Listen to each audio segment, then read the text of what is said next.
यात्रा हम यहाँ से शुरू कर रहे हैं। अंजाम क्या होगा, कोई अंजाम विशेष के मकसद से इस यात्रा का आयोजन नहीं है, लेकिन हाँ एक प्रयास जरूर है कि जनता दल यूनाइटेड को फिर से नंबर 1 की पार्टी बिहार में बनाने का काम करना है। और इस प्रयास में निश्चित रूप से आगे आने वाले कुछ ही दिनों में आप देखिएगा कि हम सफल हों। या आरजेडी के लोग उनके यहाँ गड़बड़ चले, इसका मतलब कि हमारे लिए तो शुभ बात है। तो उनके यहाँ गड़बड़ अगर चल रहा है तो अच्छी बात है, लेकिन उस गड़बड़ के पीछे हम लोग नहीं हैं। संपर्क में आ रहे हैं ना? संपर्क में लोग स्वाभाविक रूप से हैं, संपर्क में हैं, इसको स्वीकार करने में कोई दिक्कत नहीं है। लेकिन उनके यहाँ जो गड़बड़ी है उसके पीछे हम लोग नहीं हैं। गड़बड़ी के कारण लोग खुद ही हैं। आरजेडी में किस तरह से जगता बाबू को और उसके पहले रघुवंश बाबू को बेइज्जत किया गया, दुनिया देख रही है। कांग्रेस किस तरह से पार्टी चल रही है, सब लोग देख रहे हैं। तो उस तरह की गड़बड़ी होगी तो लोग टूटेंगे, और टूटने का आरोप हम लोगों के ऊपर लगाएंगे तो यह तो गलत है।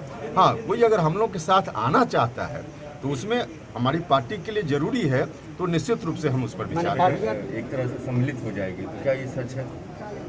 अब इसके लिए थोड़ा इंतजार करना पड़ेगा। लोजपा ही क्यों, कई पार्टी के लोग हम लोगों के संपर्क में हैं। कौन कौन से? अब कौन कौन, ये इसका खुलासा करना भी मुनासिब नहीं है, समय पर खुलासा होगा। यह अचानक आपका जो दौरा चल रहा है, क्या जदयू में भी टूट की संभावना है? नहीं, अचानक दौरा नहीं है। दौरा कोरोना के चलते नहीं लग पाया था। कोरोना थोड़ा कम हुआ है तो दौरा का कार्यक्रम लगा है। अचानक दौरा नहीं है, व्यवस्थित दौरा है। कल लल्लन सिंह से आपसे मुलाकात हुई थी और कहा जा रहा है कि लल्लन सिंह नाराज चल रहे हैं। नहीं, नाराजगी जैसी कोई बात तो हमको नहीं दिखी। क्या बात हुई थी आपको? हमारी बात, अब देखिए, एक दो मित्र मिलते हैं, नेता मिलते हैं, तो सब बात क्या हुई उसकी चर्चा बाहर करना जरूरी नहीं है। लेकिन स्वाभाविक है, जब राजनीति करने वाले लोग मिलेंगे तो राजनीति पर चर्चा होगी। पार्टी कैसे मजबूत हो, कैसे हम जो जिस यात्रा पर निकले हैं उसका मकसद पूरा हो, इस पर बात। सभी वर्गों को जोड़कर ले चलने में हमारी पार्टी विश्वास करती है। दलित भाई हों, महादलित हों, अति पिछड़े सामान्य जाति के भी जो गरीब लोग हैं, अल्पसंख्यक जमात के जो लोग हैं, सबको जोड़कर ले चलने वाली हमारी पार्टी है। तो सबको फिर से, कहीं कोई कमी रह गई थी बीच के दिनों में, तो सब लोगों को फिर से एक मंच पर लाना, पार्टी को मजबूत करना और आगे आने वाले दिनों में जनता दल यूनाइटेड को नंबर 1 की पार्टी बनाना। कुशवाहा या किसी जात विशेष को एड्रेस करने के लिए हमारी यात्रा नहीं है। समाज के सभी वर्गों को जोड़कर ले चलने में हमारी पार्टी विश्वास करती है।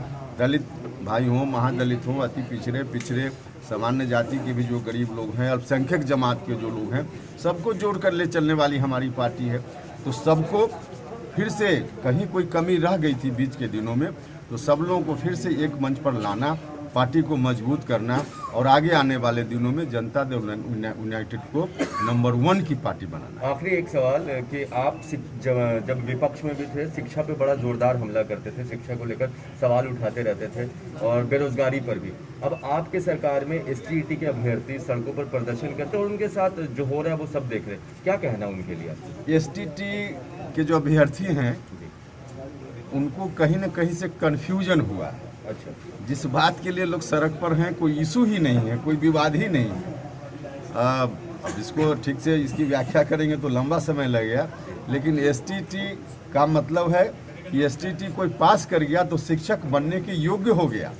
अब उसके बाद कहीं वैकेंसी निकलेगी, लोग आवेदन करेंगे उस इकाई में जहाँ वैकेंसी निकलेगी, और वहाँ आवेदन में तब मेरिट देखा जाएगा। अभी कोई मेरिट किसी का कम हो गया, ज़्यादा हो गया, यह तो बात ही गलत हो गई।